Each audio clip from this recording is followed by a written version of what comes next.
Pada mulanya, aku ingatkan Sony Xperia 1 VII ataupun macam mana bunyi dia, Mark 7 tak silap aku. Kelebihan dia hanyalah pada slot memory card dan juga audio jack saja. Tapi rupa-rupanya ada lagi 3 benda yang aku nak ceritakan dekat dalam video kali ni. Yang pertama, aku nak cerita bahagian skrin dekat Sony Xperia ni dulu. Okey, dia powered by Bravia. Okey, ini satu teknologi daripada Sony lah. Okey, dekat setup image quality setting ni dia ada recommended. Okey, dia ada powered by Bravia. Tapi untuk aku lagi, aku suka tekan dekat bahagian custom dan dekat bahagian creator mode. Nampak tak? Apa kelebihan dia? Sebab dekat creator mode ni betul-betul boleh katakan macam color sebenar. Dia bukan warna enhance bagi cantik ke, bagi pop up ke, tak ada.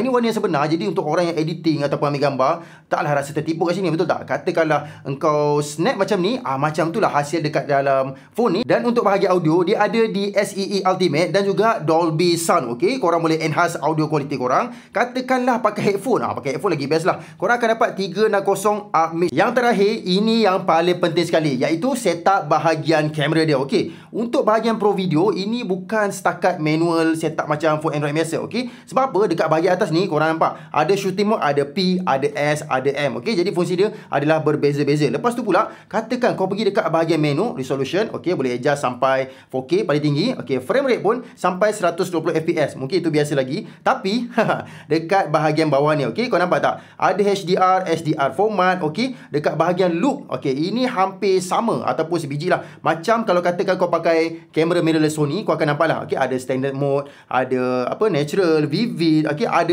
S-Cinetone. Okey, ini yang mendapatkan mahal ni. Untuk geng yang pakai Sony, bagi aku lah, phone ni memang sangat mesra untuk diorang, termasuk aku lah. Okey, disebabkan kita orang dah pakai kamera Sony, bagi aku benda ni memang sangat mesra. Lepas tu focus mode pun sama. Ada continuous autofocus, ada manual, ada face eye detection.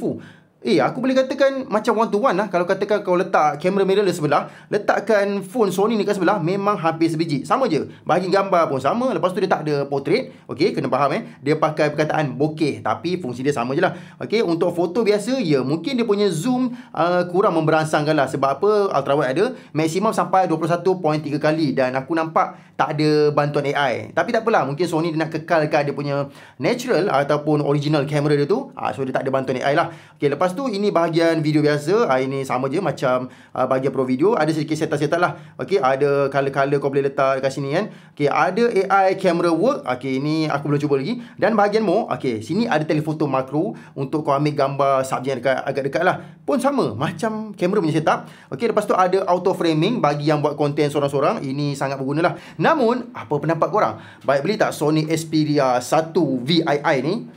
Ataupun